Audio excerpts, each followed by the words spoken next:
Saya IPA. Asem IPA masuk IPS di sosum. Ya, saya enggak. Wajar sih lulus. Lupa ya, berarti emang udah ada rencana masuk sana ya. Belajarnya gimana tuh? Sebenarnya nggak belajar sih saya. Sumpah. Saran untuk adik-adik yang mau masuk hukum UGM. Woi, Ada mah.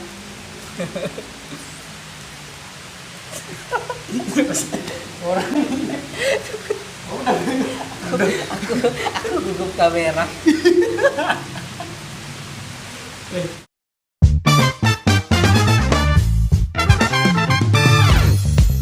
Ini video keempat guys. Ya, oke, kita mulai ya. Oke teman-teman, kembali lagi bersama saya Hanif, mahasiswa elektronika dan instrumentasi UGM, dan teman saya Rahman fakultas. dari Fakultas Hukum jurusan Ilmu Hukum angkatan 2017. Tahu kenal? Suaranya dulu Sari. Gitu. Kayak jurusan hukum, ilmu hukum.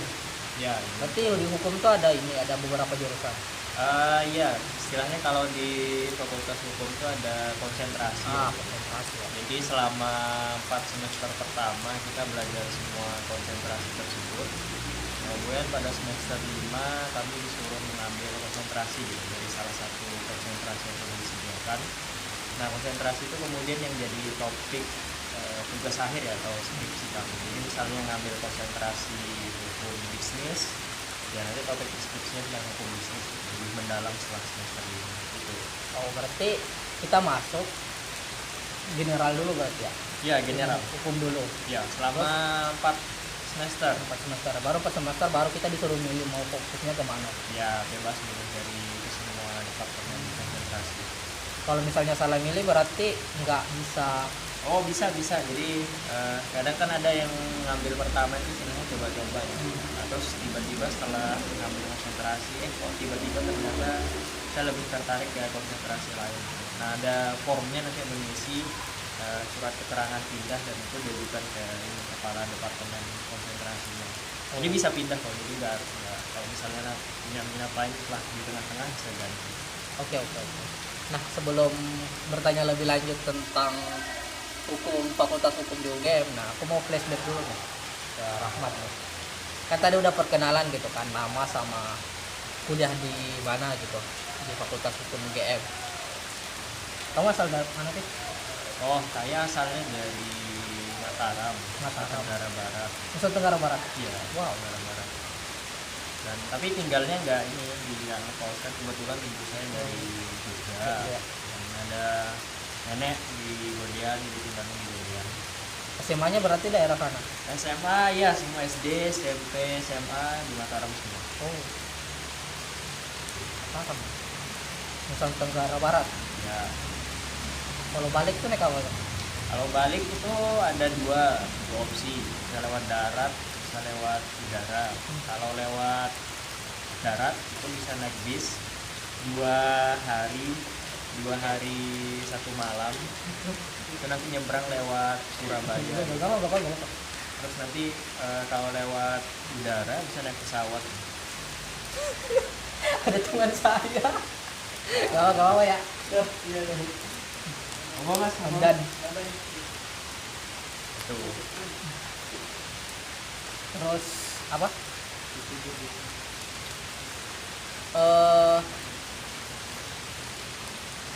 Di Mataram ada ini nggak sih?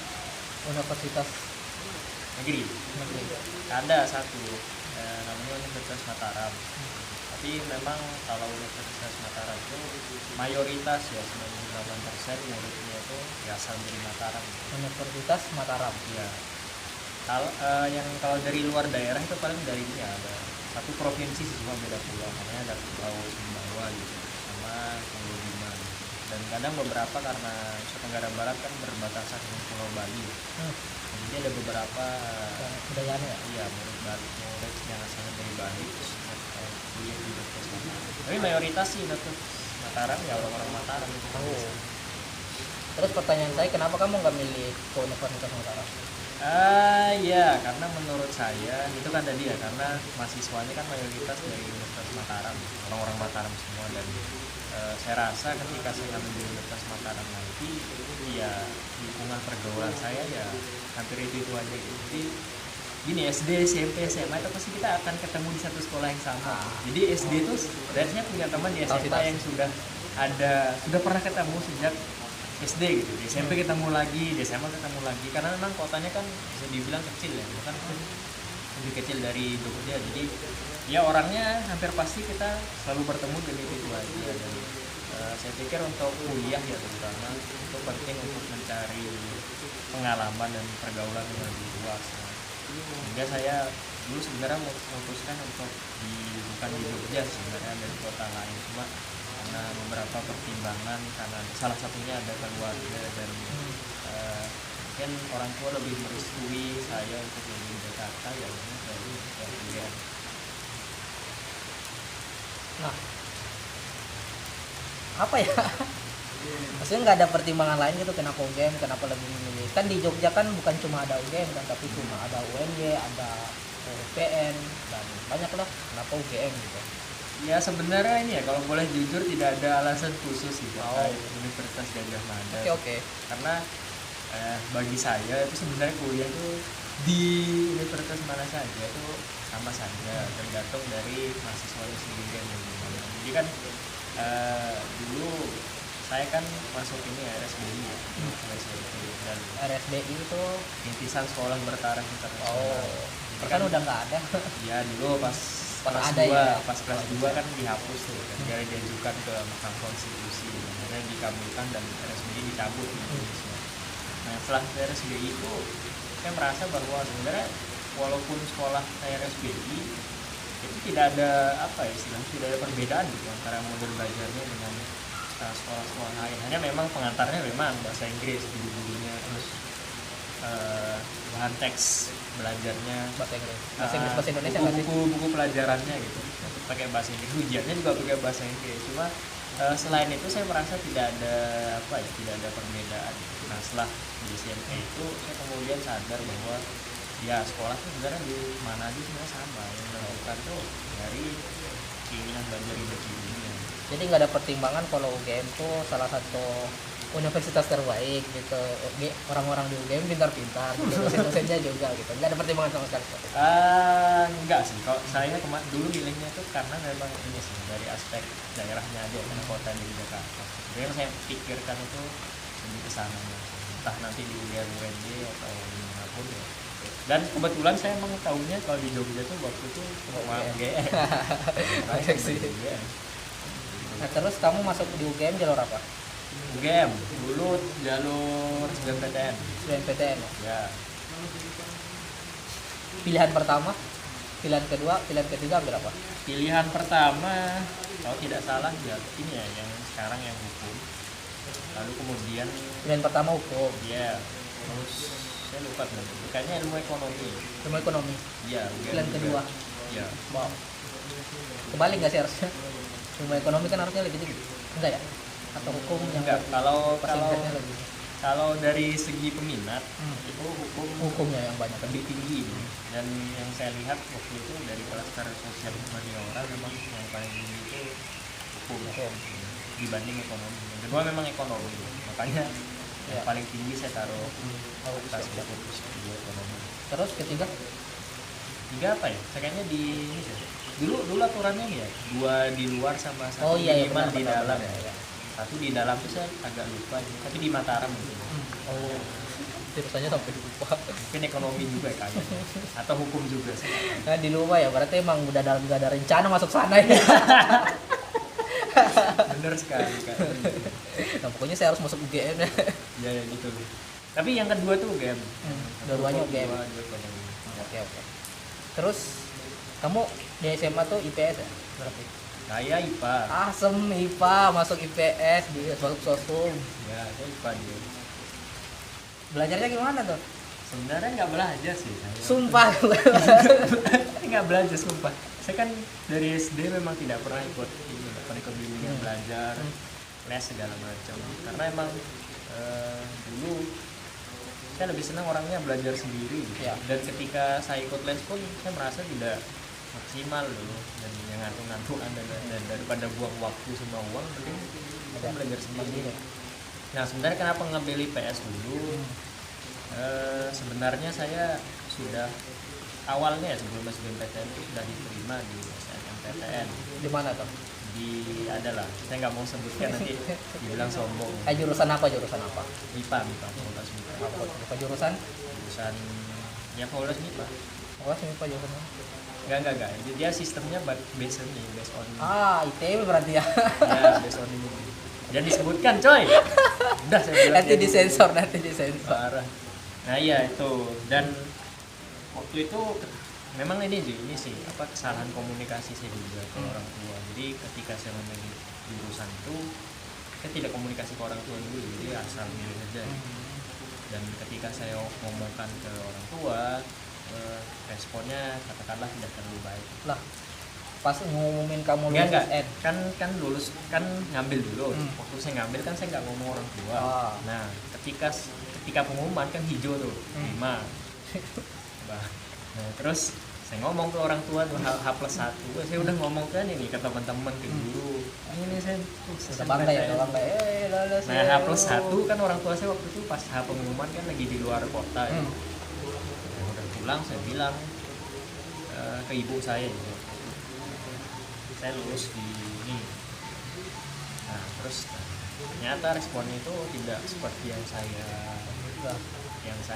bayangkan gitu, senang atau apa. Tapi ngeri loh lulus SNMPTN. Nah makanya itu. Nah terus alasannya memang gini ya, mungkin karena beda persepsi ya. Jadi mungkin bagi sebagian orang ya, bukan cuma orang tua, bagi mahasiswa juga, orang-orang yang jurusan MIPA itu kan katakanlah prospek kerjanya setelah ini kan tidak terlalu spesifik ya, dan materi-materinya juga abstrak teoritis. Aku MIPA jadi aku tersinggung. Ya kan bukan saya. Kalau saya niatnya bukan ke prospek kerja. Siap. Nah itu, tapi kalau saya lebih ini sih, saya dulu pertimbangan ngambil tuh lebih ke pertimbangan ini Nilai. bukan saya melihatnya perkembangan ilmu itu sejauh mana gitu. Nah saya melihat di antara fakultas lain MIPA ini yang paling prospek cepat bagi ya. saya, Yang paling cepat. ya yang maksudnya saya bisa mengembangkan banyak hal di MIPA, dan saya pribadi melihat diri saya tuh lebih senang mengotak-atik teori-teori yang sifatnya abstrak. Nah, saya rasa saya lebih suka ke MIPA, dan waktu itu ketika memang saya kasih tahu orang tua ke ibu, ya itu kok ngambilnya itu udah keterima. terus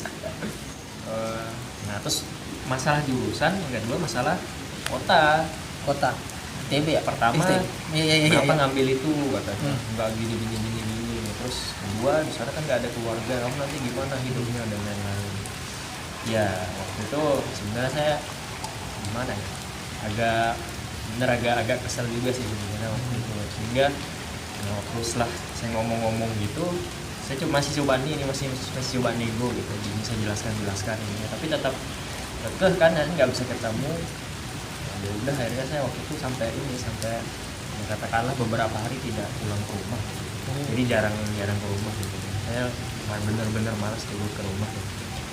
Nah, itu terus ya akhirnya mbak saya sama ini saya ngajak ngobrol kan di seperti ini, terus ya akhirnya coba menenangkan saya, kasih jalan tengah, ikut SBMPTN aja gitu. Sumpah Iya. di rentang apa pengumuman SN dan SB kamu mutusin ikut SB. Iya. Langsung. Kan gini kan, soalnya yang daftar ulang SNM itu Iya. bersamaan dengan tes SBM kan. Jadi harus buang salah satu kan berarti. Nah, gitu. Terus setelah mbak saya ngomong sama saya itu, ya udah karena saya percaya sama mbak saya gitu. Terus saya SB walaupun dengan berat hati sebenarnya juga dulu. Terus saya bingung nih kan, saya kan nggak dikasih, bukan soalnya Iya. saya kan nggak dikasih ini nggak dikasih keluar lah katakanlah. Sepertinya orang tua saya resisten ketika saya keluar kota gitu, dari Mataram. Saya bingung ketika saya mau ngambil di Mataram, pilihannya juga terbatas ini ya, program studi dan fakultasnya. Terus saya bingung. Terus mungkin waktu itu juga tidak terlalu bisa berpikir jernih saya, karena agak sedikit kesel juga. Nah, jadi ya udahlah saya ngambil ini aja sosial humaniora aja dengan niat waktu itu supaya tidak lulus. Karena kan saya orang IPA. Aduh, niatnya bagus sekali. Karena saya kan orang IPA gitu. Saya kan nggak ngerti sama sekali IPS. Ya memang dulu pas K13 kan ada lintas ya. Ada lintas. Saya hanya ngambilnya ekonomi gitu. Baru saya ngerti cuma ekonomi sama sejarah ya Pak. Nah itu terus ya sekitar H-3 lah, H-2 sebelum ini belajar. nggak belajar. Ya udah los aja gitu. Saya kayaknya udah. Jadi kamu nggak ada persiapan sama sekali, nggak ada persiapan. Nggak ada persiapan. Ada juga ya orang kayak gini bisa lulus ya. Iya. Dan kan kamu juga bertanya-tanya. Apa saya pantas gila. Hukum UGM lagi, aduh parah.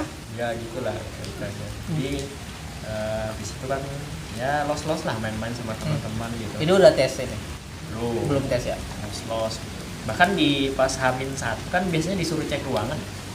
Saya nggak datang tuh saking malas. Terus pas H ini saya telat kan ini. Telat 20 menit. Telat 20 menit dan salah ruangan. Gara-gara nggak cek kan. Dikira kan ruangan 12. Ternyata ruang 13 pas mau absen. Nama saya kok nggak ada. Bilang sama pengawas, Pak, nama saya nggak ada. Oh Anda ini salah ruangan, silahkan ke ruangan sebelah. Udah gitu udah dengan kayak gitu udah saya los aja gitu. Los aja. Nothing tulus. Pas ngerjain soalnya tuh bisa. Maksudnya kan merasa bisa. Ya, maksudnya saya lebih banyak kerjaan di TPA. TPA ya. TPA kan hitung-hitungan tuh. Kan banyak hitung-hitungannya. Saya habiskan lah itu soal itu. Terus bahasa Inggris, bahasa terus sama yang ekonomi sejarah saya dikit-dikit paham. Memang kalau geografi sama dikit-dikit paham. Sosiologi ya, nah itu yang memang saya los. Jadi itu nggak dijawab sama sekali tuh.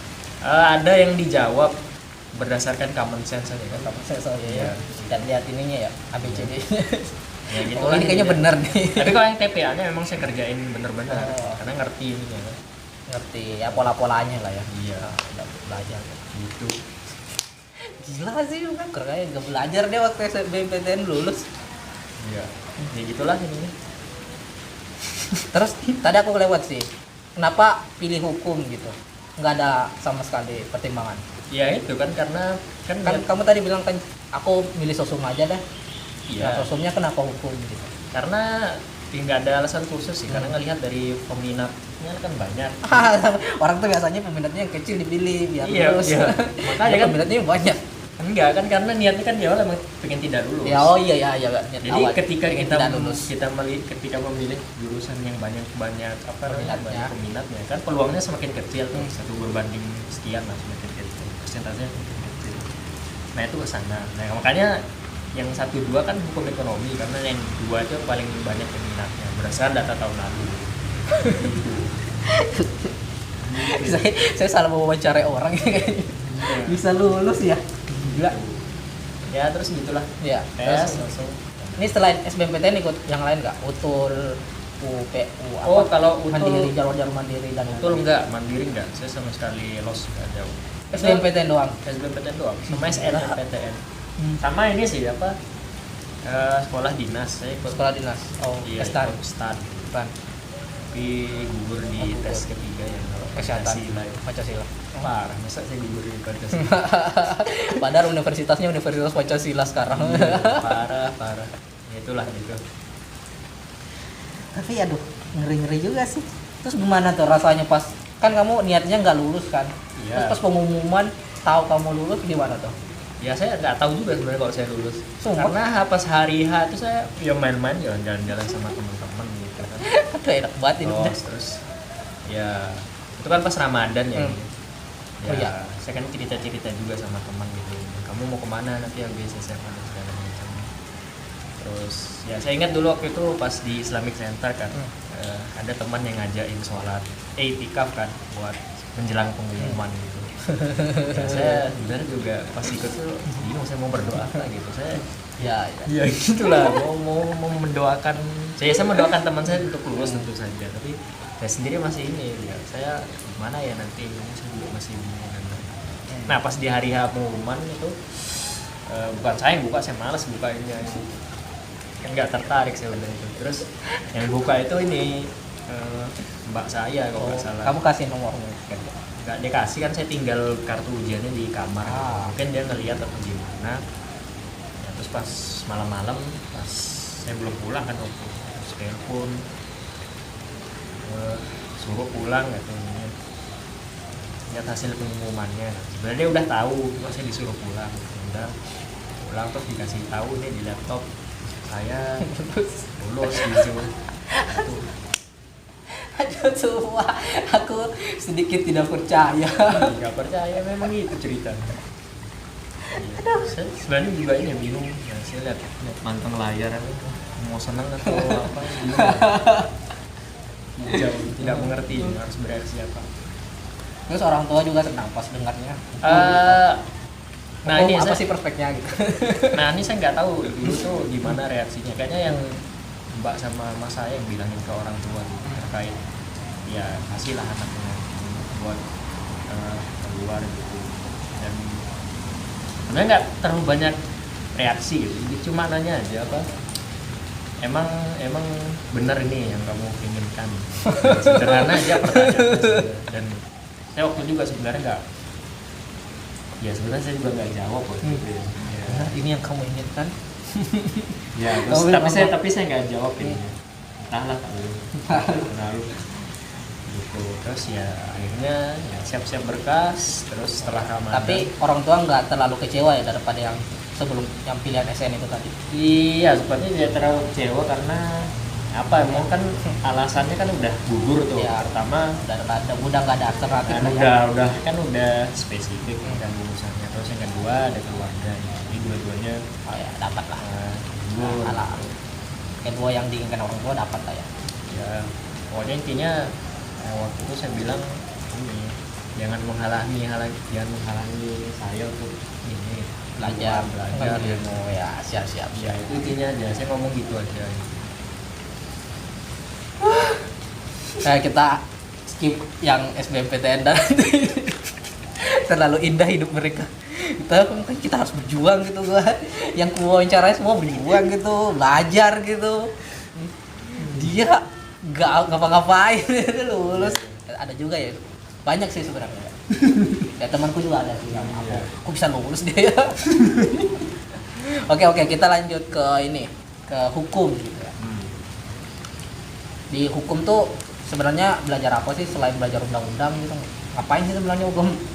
Iya, kalau di hukum itu sebenarnya ada beberapa aspek yang kita pelajari. Jadi memang untuk objeknya secara formal, subjek materi itu memang undang-undang positif. Undang-undang positif itu dalam arti undang-undang yang disahkan oleh negara dan telah berlaku. Nah itu kita pelajari semua gitu.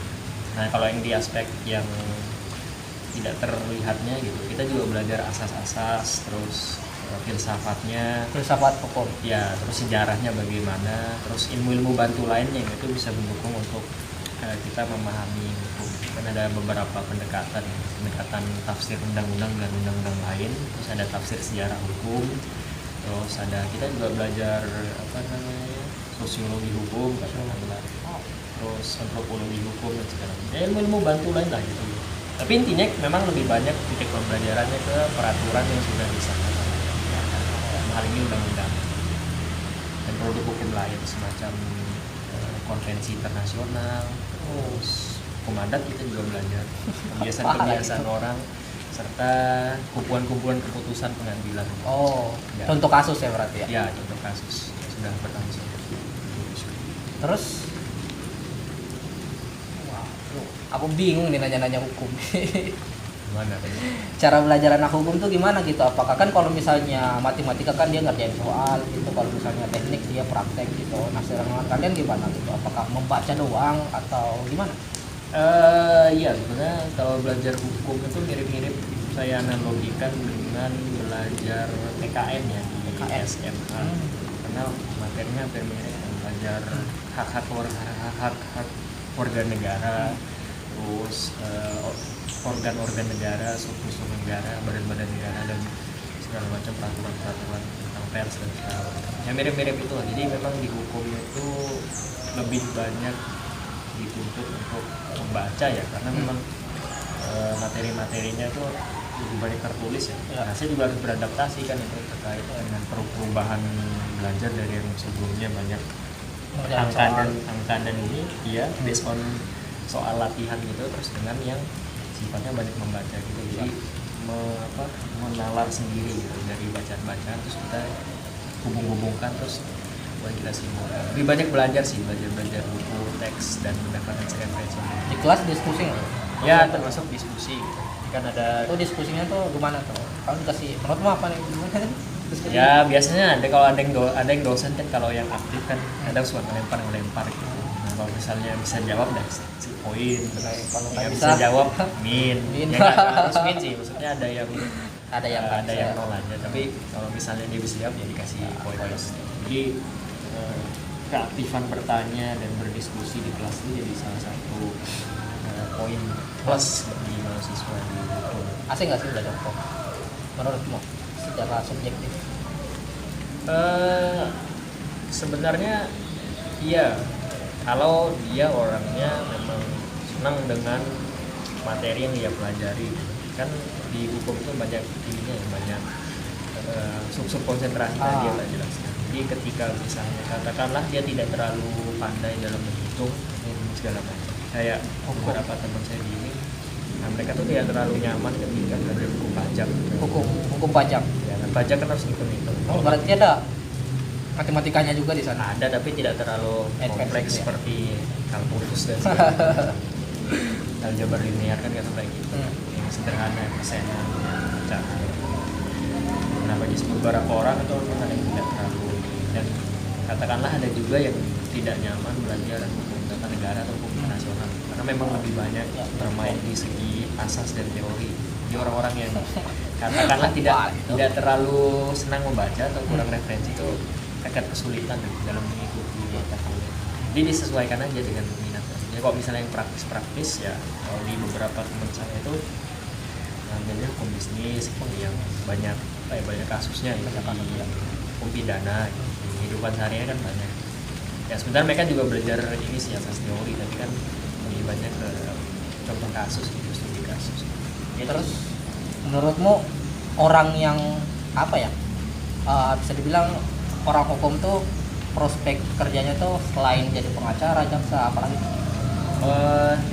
Tunggu. Kalian belajar jadi jaksa juga kan, membela orang gitu? Iya, ada mata kuliah praktek ya? Iya, praktek. Temanku ada tuh ya, praktek.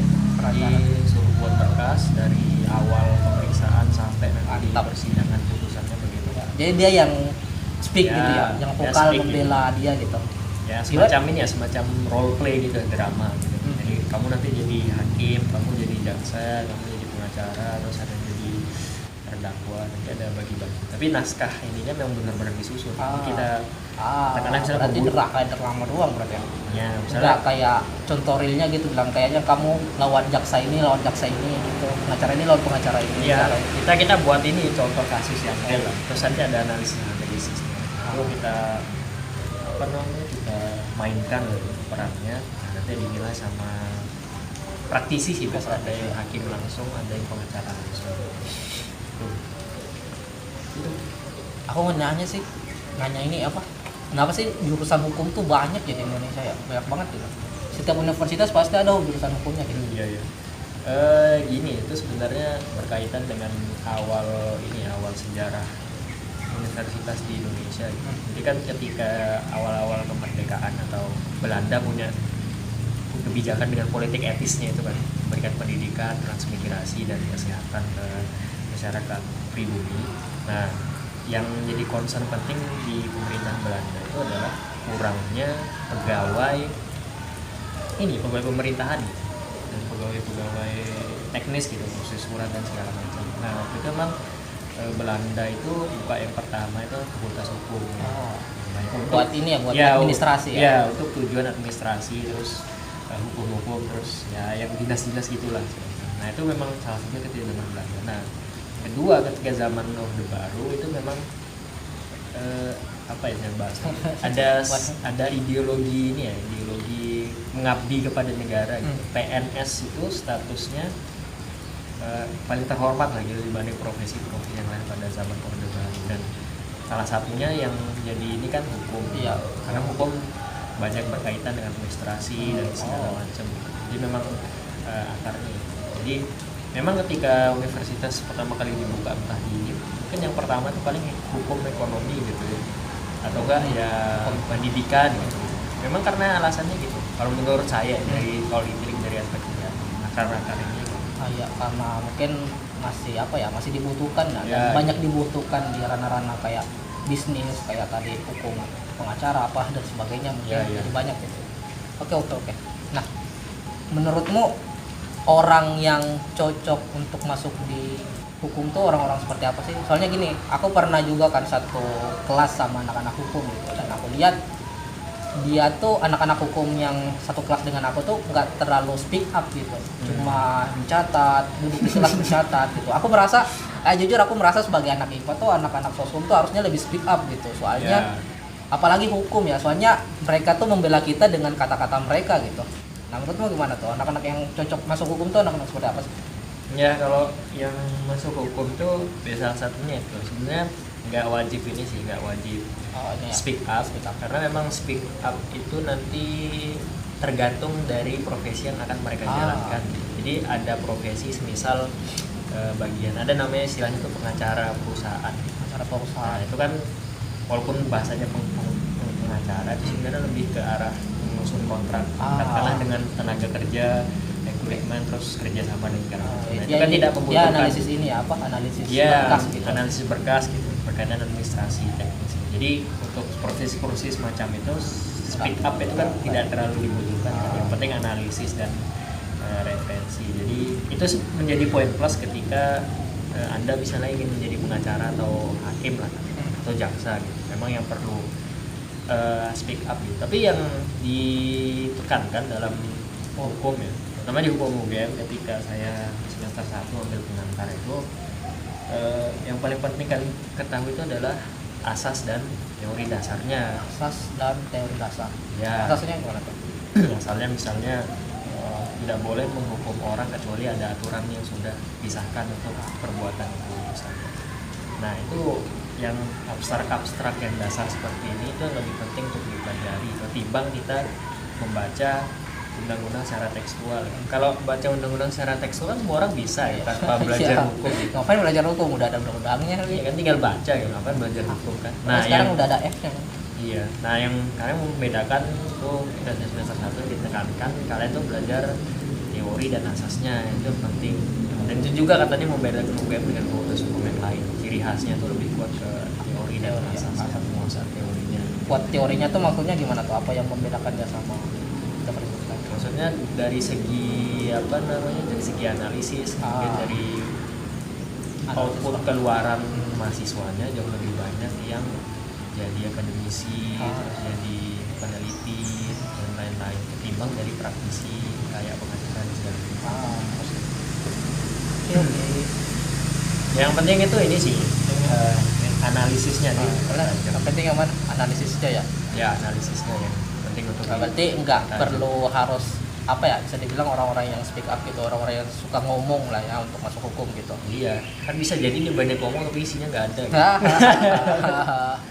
gitu. Yang penting itu analisis aja. Terus kalau misalnya speak up itu sebagai ini aja, sebagai ya poin tambah itu analisis, banyak baca terus pikiran alur logikanya main ya itulah ini analisis aja. Nggak harus analisis. Saya juga banyak sih punya teman yang katakanlah dia terlalu senang berbicara gitu, senang vokal. Tapi secara analisis bagus.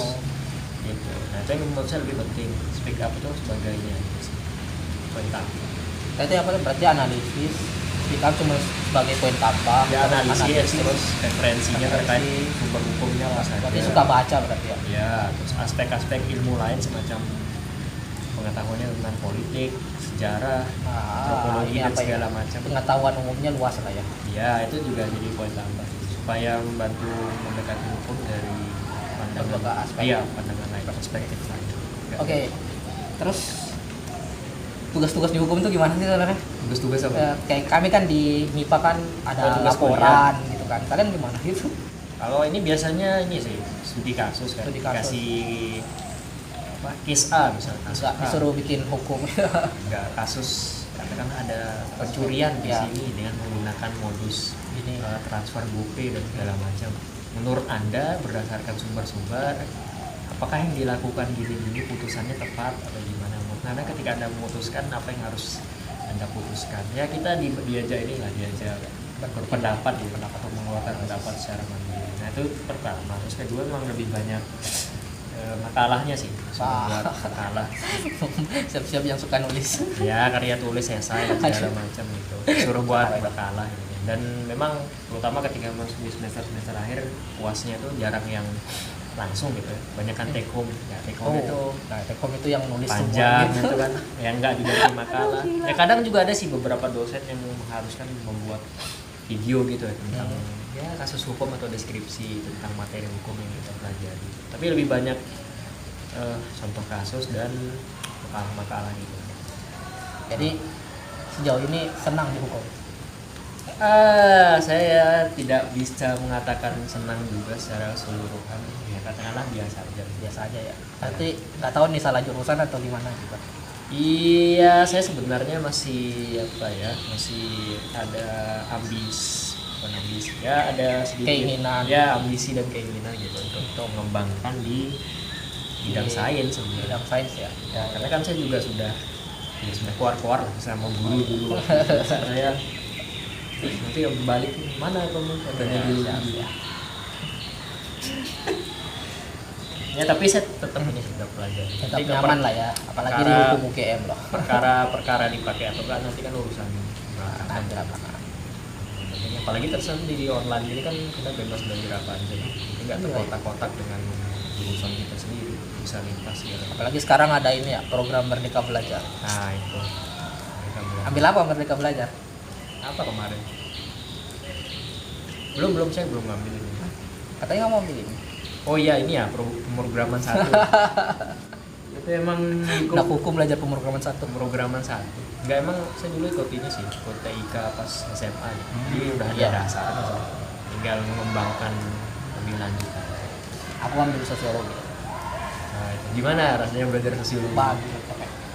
Ya, aku suka sih diskusinya, aku suka, cuma aku nggak suka pas dikasih tugasnya gitu. UASnya, UTS UASnya tuh suruh nulis, aduh gila capek banget nulis. Ya itulah yang kamu rasakan tuh mirip-mirip Tahu. di hukum lah gitu, banyak nulisnya. Oke Mat, karena kita sudah berapa menit ini? Mungkin kamu bisa, pertama aku mau nanya dulu tipsnya untuk lulus SBMPTN tanpa belajar gimana? Menurutmu gimana? Gini sih sebenarnya tidak bisa dikatakan tidak belajar sepenuhnya, karena kan belajar itu dari kelas 1 sampai 3. Nah masalahnya kan apakah selama dari kelas 1 sampai 3 itu kita benar-benar mengikuti atau benar-benar main belajar aja ya. Nah itu masalahnya. Nah kalau dari saya memang sudah mencicil dari kelas 1 sampai 3 gitu. Katakanlah saya memang ngerti konsep dasarnya gitu. Jadi ketika masuk ke SBMPTN itu nggak terlalu banyak mempersiapkan lagi gitu. Semacam les dan segala macam. Karena fondasinya udah kuat ya kan? Ya memperkuat fondasi lah gitu. Kan kesalahan kadang kan juga kesalahan murid-murid tuh yang mempersiapkannya Ya, mepet. pas ada keperluan tertentu Ya baru pas dipersiapkan. ujian, pas SBMPTN baru belajar intensif. Sedangkan kamu nggak seperti itu. Ya saya nggak. Wajar sih lulus. Kayaknya itu terus apa lagi? Ya kayaknya itu aja sih. Iya. Oh itu aja ya. Jadi Ya. buat teman-teman yang ya bisa dibilang kalau sekarang sudah mau SBMPTN jangan mepet-mepet lah ya, dipersiapin gitu ya. Ya. Boleh persiapin dari sekarang. Nah oke Mat. Saran untuk adik-adik yang mau masuk hukum UGM. Ya. Mana kan? Oh ya. Ini untuk yang bagian tertarik masuk hukum UGM mungkin bisa ini ya. Yang pertama harus mempersiapkan untuk punya sifat belajar mandiri ya, sudah biasa membaca buku. Karena yang paling rendah itu baca koran lah. Setiap pagi ikuti berita, jangan macam perbanyak pengetahuan umum sehingga nanti ketika masuk ke hukum itu kita tidak cuma mendekati hukumnya dari aspek peraturannya aja gitu. Karena kan ketika hanya dari sana ya apa bedanya dengan orang-orang lain gitu belajar undang yang cuma baca undang-undang. Nah, yang membedakan orang hukum dengan orang lain itu adalah dari segi analisisnya, mendekatinya dari multi perspektif, dan bisa menghasilkan pikiran-pikiran dan penafsiran baru dari undang-undang. Dan sebelum masuk ke fakultas hukum juga ini ya bisa mempersiapkan rencana gitu ya, untuk konsentrasinya juga sebenarnya udah pengen diarahkan kemana, karena memang banyak opsi, misalnya ada pidana, perdata, internasional, lingkungan, dan segala macam. Itu bisa mencicil gitu dari sekarang untuk belajar dari sekolah gitu, untuk bisa masuk ke fakultas hukum gitu. Itu sih kira-kira. Mantap. Ya. Oke Mat, terima kasih Mat. Oke, jadi itu dia sharing jurusan dari teman saya Rahmat, dari mahasiswa Fakultas Hukum UGM. Nggak, sangat luar biasa ya bisa masuk hukum UGM tanpa ya sebenarnya belajar sih, cuma nggak intens lah gitu. Oke teman-teman, terima kasih telah menyaksikan. Jangan lupa like, comment, subscribe. Dan kalau mau bertanya-tanya tentang hukum UGM bisa tanya-tanya Rahmat ya. Ya, bisa. Aku tanya. Bisa nanti tag video. Ya, siap. Oke teman-teman, terima kasih. Tunggu malam lagi. Dadah. Terima kasih teman-teman. Gila, macam 40 menit. Ini kayak wawancara paling lama. Kan saya